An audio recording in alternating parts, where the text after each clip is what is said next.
কিছু যদি পরে হয়, ডক্টর ইউনূস সরকার যদি একটু বেশি সময় থাকে, তাহলে কি অসুবিধা? আমরা কেন বিএনপিকে নিয়ে আসার জন্য এত অস্থির হয়ে উঠেছি, বা যারা নির্বাচন করে আসবে তাদের জন্য অস্থির হয়ে উঠেছে? সরি, প্রশ্নটা লম্বা হয়ে গেল, আমি আর কথা বলছি না, কামাল ভাইকে শুনে আমরা তুষার ভাইকে শুনবো। না, এখানে একটা কথা আমি বলি আপনাকে, ডক্টর ইউনূস ভালো করছেন কি মন্দ করছেন এটা তো আমার দেখার বিষয় না রে ভাই। না, কেন আমি বলি, ডক্টর ইউনূস কোন সরকারের প্রধান? উনি একটা অন্তর্বর্তী সরকারের প্রধান। কারণ অন্তর্বর্তীকালীন সরকার মানেটা কি? মানেটা হলো একটা রেগুলার গভর্নমেন্ট আসবে, যতদিন সে রেগুলার গভর্নমেন্টটা না আসে ততদিন সরকারটাকে পরিচালনার জন্য এবং রেগুলার গভর্নমেন্ট আনার জন্য যে নির্বাচনটা হবে, সেই নির্বাচনটা অবাধ এবং নিরপেক্ষ করার জন্য একটা সরকার দরকার। সেটা হলো ডক্টর ইউনূসের সরকার। এই কথা কিন্তু মাথায় রাখতে হবে। কাজে এই সরকারটা রেগুলার গভর্নমেন্টের মতো কাজ করবে না, এবং অন্তর্বর্তী সরকার, আপনি যেগুলো আমরা সাফল্য বললাম, আমরা কিন্তু এগুলি একটাও অস্বীকার করছি না। রমজানের শাকসবজির দাম কম ছিল, কোনো সন্দেহ নাই। চালের দাম কি কম ছিল? তেলের দাম কি কম ছিল? ছিল না। কিন্তু কামাল ভাই, গত রমজানে সবকিছুর দামই বেশি ছিল, চালের দামও বেশি ছিল, শাকসবজির দামও বেশি ছিল, এবার শাকসবজির দাম কম, এটা আমাদের জন্য একটা রিলিফ না? রিলিফ, অবশ্যই রিলিফ, আমি অস্বীকার করছি না। রমজান তো শেষ, কি হচ্ছে শুনেন, আমার কাছে ওই দিন এক ভদ্রলোক 3টা রিসিপ্ট পাঠাইছে, 3টা রিসিপ্ট। একটা রিসিপ্ট সে মোহাম্মদপুরের একটা দোকান থেকে, মায়ের দোয়া নামে একটা চাউলের দোকান, সেই দোকান থেকে সে জানুয়ারি মাসের 3 তারিখে 25 কেজি চাউলের 1 বস্তা চাউল কিনছে 1740 টাকা দিয়ে। সেই একই দোকান থেকে সেই একই চাল, একই পরিমাণ চাল উনি ফেব্রুয়ারি মাসের 1 তারিখে কিনছেন 1950 টাকা দিয়া। সেই একই দোকান থেকে একই পরিমাণ চাল, 25 কেজি চাল, উনি এপ্রিল মাসের 7 তারিখে কিনেছেন 2155 টাকা দিয়া। কথাটা খেয়াল করেন, 4 মাসের ব্যবধানে চাউলের দাম 1700 থেকে 2100 টাকা হয়ে গেছে, একই দোকানে একই জায়গায়। কাজে এটা রিয়েলিটি। আর গতকালকে তো আপনার তেলের দাম বেড়ে গেল 1,14 টাকা। তো এখন আপনি যদি বলেন না তেলের দাম কম আছে, চাউলের দাম কম আছে, দাম বেড়েছে কিন্তু আমাদের ক্রয় ক্ষমতা বেড়েছে, বলতে পারেন ভাই, অনেক কথাই আগেও শুনেছি, এখনো শুনতে পারি। সেগুলি এক জিনিস। বিষয়টা কি হয়েছে আমি বলি, ডক্টর ইউনূস হলো একটা অসাধারণ পিআর পার্সন। উনি জানেন যে কিভাবে পিআরের কাজগুলি করতে হয়। সোশ্যাল মিডিয়ায় এক ধরনের হুজুগ উনি চালাচ্ছেন খুবই প্ল্যান্ড ওয়েতে। কিন্তু একটা কথা মাথায় রাখতে হবে ভাই, মাথায় রাখেন, যারা সোশ্যাল মিডিয়ায় এগুলি করে তারা কিন্তু বাজার করে না। বাজার করে বাবা, রান্না করে মা, ছেলে খায় আর খেতে খেতে স্ট্যাটাস দেয়। এটা মাথায় রাখতে হবে ভাই। এটাই বাংলাদেশে এখন হচ্ছে। কি হচ্ছে, বাবাকে জিজ্ঞাসা করেন যে বাজার করতে যে তার কি হয়েছে। আমি কিন্তু বাজার করি না কামাল ভাই, আমি গত বলি আপনাকে, গত পরশুদিন আমি এমন কোন সবজি পাইনি যার দাম 80 টাকার কম, আমি পাইনি ভাই, আমি নিজে কিনেছি। আমি কিন্তু একজনের কাছে শুনে বলতেছি না। না কিন্তু কামাল ভাই, টমেটো পেয়েছিলাম 50 টাকা কেজি, কিন্তু কামাল ভাই, টমেটো ছাড়া প্রত্যেকটা জিনিসের দাম 80 টাকা কেজি। কিভাবে কমলো ভাই? কিন্তু কামাল ভাই বলেন কিভাবে কমলো? না না ঠিক আছে, কিন্তু কামাল ভাই, আমি আপনি দুজনই, আপনি আমার থেকে অনেকখানি বড়, কিন্তু আমরা আসলে এই সরকারগুলিকে খেয়াল করি। তো এই আওয়ামী লীগ সরকার, তার আগে যখন বিএনপি সরকার ছিল, তাদের যে মানে তৃণমূল পর্যায়ে তাদের যে বাহিনী আছে, সেটা ছাত্রদের হোক, যুবদের হোক, এটার হোক, তাদের একটা বড় চাঁদাবাজি এবং পাওয়ার এক্সারসাইজ করার একটা সিন্ডিকেট আছে। আমাকে আমার একজন গ্রামীণ বন্ধু ফোন করে সেদিন বলেছিলেন যে তোমরা তো গ্রামে আসো না, তোমরা বুঝবা না যে আমরা তো এই চাঁদাবাজি থেকে এখন মুক্ত আছি। এখন তো কেউ আমাকে এসে দলের, মানে উনি হ্যাডাম শব্দটা ব্যবহার করছেন, সেটা দেখাচ্ছে না। সমন্বয়কদের ওই গ্রাসরুট লেভেল এরকম দল নাই। তো এইটা তাদের জন্য একটা স্বস্তির। এইটা আমরা কেমনে বুঝবো? আমরা শুধু তথাকথিত নির্বাচন এর নাম দিয়ে এটাকে আমরা আসলে, না, আমি আপনার সঙ্গে কিন্তু একদম দ্বিমত করছি না। ওই পর্যায়ের এই ছুটকা ফাটকা চাঁদাবাজি এখন আসলে ওইভাবে নাই।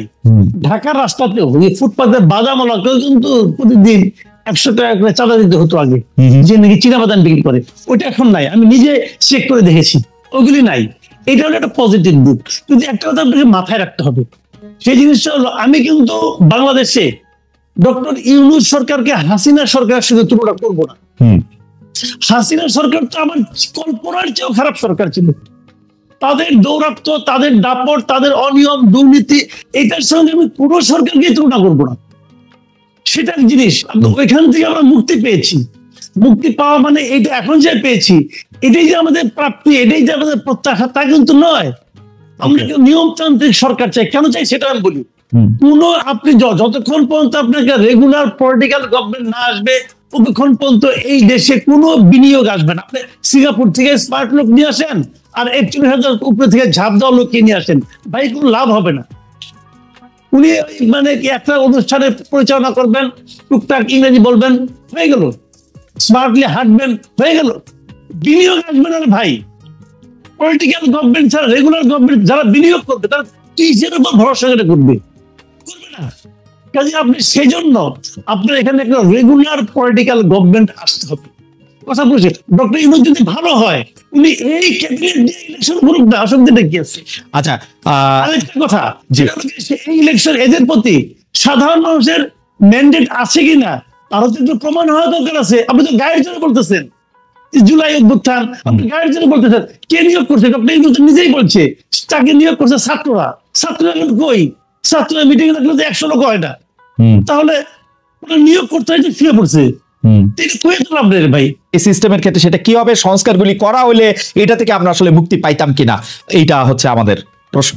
না, একটা বিষয় হলো কি দেখেন, যদি আমরা বলি যে বিদ্যমান নির্বাচনী ব্যবস্থা ঠিক আছে কিনা, তাহলে তত্ত্বগত ভাবে ঠিক আছে, কিন্তু প্রায়োগিক ভাবে ঠিক নেই। যেভাবে প্রয়োগ করা হয় সেটা ঠিক না। কিন্তু যদি আমি তাত্ত্বিক ভাবে ধরি, কাগজ কলমে দেখি, তাহলে বিদেশের অনেক দেশের নির্বাচনী ব্যবস্থা হচ্ছে আমাদের নির্বাচনী ব্যবস্থা মন্দ নয়। তাহলে আমরা ওটা প্রয়োগ করতে পারি না কেন? আমরা দেখেন যা কিছুই বলছি আজকে এই নির্বাচনী ব্যবস্থা নিয়ে আপনি যে কথা বলছেন, আমি যে কথা বলছি, তুষার ভাই যে সমস্ত কথা বলছি, আমরা কিন্তু আমাদের অভিজ্ঞতা থেকে কথা বলছি।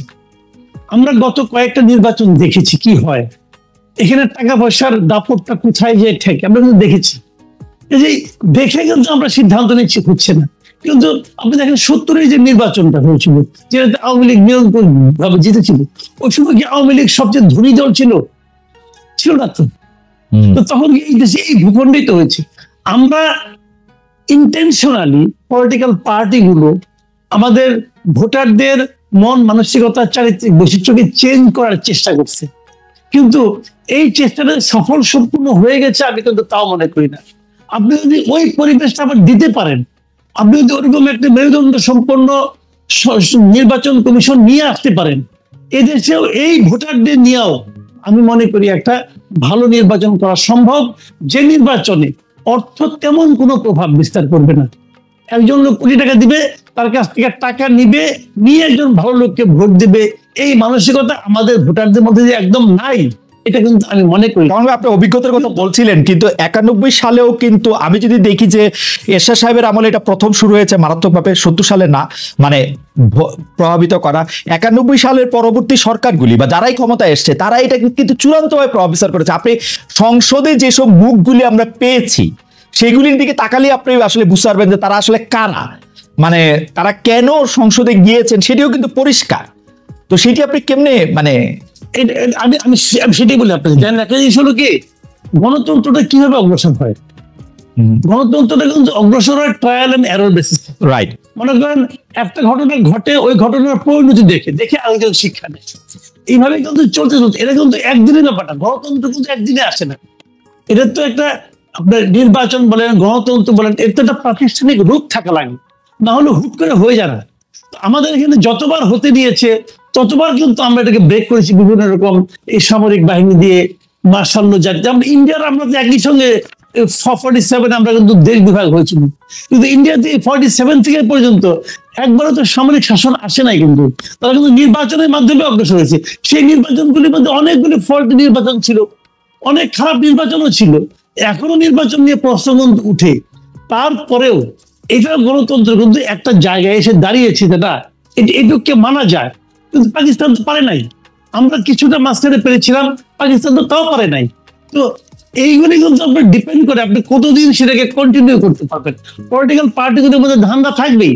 2000 মানে আমরা যেটাকে 111-এর কথা বলি, 2007-এর পরে সেই 111 কিন্তু দেখেন, যদি 111 সময় না আসতো, ওইটা কিন্তু না আসলে কি হতো, 22শে জানুয়ারি যে নির্বাচনটা হওয়ার কথা ছিল 2007-এ, ওইটা কিন্তু 2014-রই একটা কিন্তু রেপ্লিকা ছিল, কিন্তু ওইটার আদলেই কিন্তু 2014-তে হয়েছে। সব আমার থাকবে, আমরা ঠিকঠাক করে নেব, আমরা প্রধান উপদেষ্টা বানাবো, অমুক তমুক করবো। এটা হলো কি পলিটিক্যাল পার্টিগুলির মধ্যে সেই চারিত্রিক একটা এক ধরনের বৈশিষ্ট্য তাদের মধ্যে তৈরি হয়েছিল। কিন্তু আমি মনে করি যেটা 24-এর ঘটনায়, আমি মনে করি আমাদের চেঞ্জ হওয়া, নতুন কিছু পাওয়ার একটা বাস্তবতা তৈরি হয়েছে। এখন যারাই স্বৈরাচারী হতে চাইবে, তাদের মাথার মধ্যে কিন্তু 24-এর যে পরিণতি, এরকম পরিণতি তো এর আগে হয় নাই। 24-এর যে পরিণতি, শাসকের যে নির্মম যে মানে পরাজয় এবং পলায়ন এবং পর্যুদস্ত হওয়ার যে ঘটনা, এরকম ঘটনা কিন্তু অতীতে কখনোই হয় নাই। এরশাদ দেখেন স্বৈরাচারী ছিল, তারও পতন ঘটছিল, কিন্তু উনি কিন্তু ইলেকশন করতে পেরেছেন জেলখানা থেকেও। তো কিন্তু এখন কি হচ্ছে, এখন যে বাস্তবতাটা, এরা তো ইলেকশন করতে দিলেও আসতে পারবে না, তেমন দাঁড়িয়েছে। মানুষের যে ক্ষোভ, এই ক্ষোভটা দেখে কিন্তু আমি মনে করি আগামীতে শিক্ষা নেওয়ার বিষয় আছে। কিন্তু তার পরিবর্তে আপনি যদি জনগণের হাতে যদি আপনার বেছে নেওয়ার ক্ষমতাটা না দেন, তার যে অধিকার, এটা তো অধিকার হবে আমার।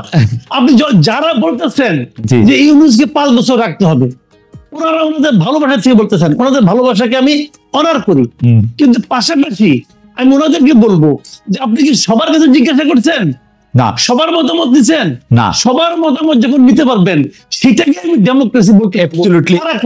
আপনি আজকে ইউনূসকে বলবেন, আমি একটা কথা বলে শেষ করি, আজকে আপনি ইউনূসকে ভালো বলতেছেন, আচ্ছা কালকে যদি মারা যায়, তখন আপনি কি করবেন? তখন আরেকজন ইউনূসকে কোথায় পাবেন? না। সেক্ষেত্রে আপনাকে কি করতে হবে? আপনাকে সিস্টেম ক্রিয়েট করতে হবে।